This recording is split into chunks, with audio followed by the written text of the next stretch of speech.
How to use WhatsApp without a SIM card on Android. So if you want to use WhatsApp without a SIM card on your Android, then what you need to do is first you need to open up your WhatsApp application.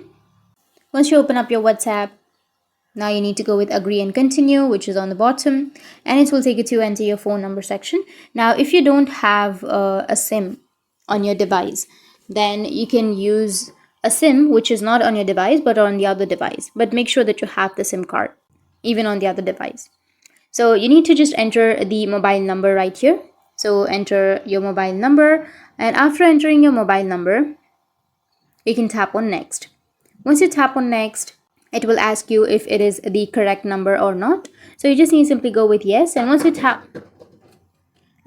on yes, it will ask you to enter the code. So you will receive the code to this particular mobile number. So you need to just go with the device in which you have this mobile number, and you need to enter the code. After entering the code to the blank space, you can go with continue, and you'll be able to use your WhatsApp without a SIM card on your Android device. So that's it, and if you have any questions, feel free to comment below. Thanks for watching.